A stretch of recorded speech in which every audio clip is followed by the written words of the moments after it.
talking about antennas. There's a lot of misconception about what should I use for an antenna. Should the SWR be 3-to-1 or 2-to-1 or 1-to-1? Why is an SWR of 2-to-1 bad? Why is an SWR of 2-to-1 good? Should I use a vertical? Should I use a dipole? Should I use a 3-element Yagi? Should I use a in-fed wire? Do I need a ground plane? Do I need a radial system? Do I need a ground rod? How long should my ground rod be? Should I use an off-center fed dipole? Should I use a multi-wire dipole? Should I use insulated wire? Should I use bare wire? Should I use copper wire? There's just so many things about antennas that people don't understand.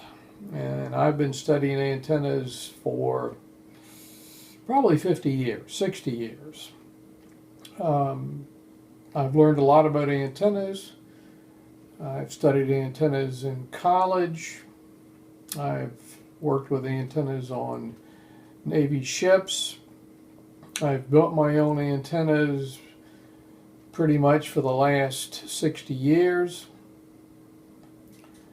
I've bought a few antennas. There's advantages in buying antennas depending on what it is. There's also tremendous advantage and satisfaction in building your own antennas.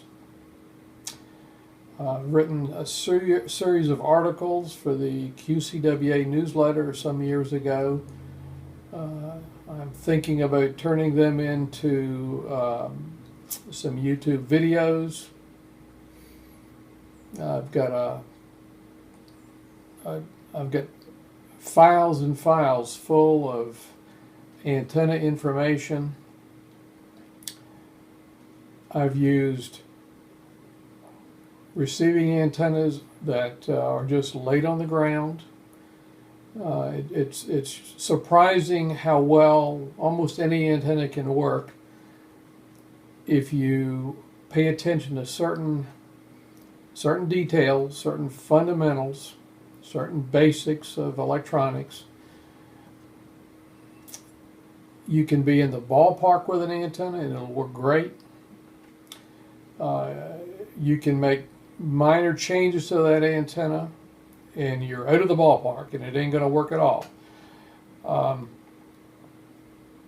lot of times I will refer to you need to be in the ballpark. You can have an antenna at one location that's in the ballpark and works fine. You can build exactly the same antenna in another location, and for a variety of reasons, it's not going to work. And you're just out of the ballpark. And pretty much that's what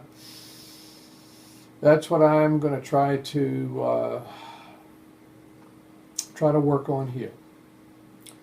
How to be in the ballpark with your antenna.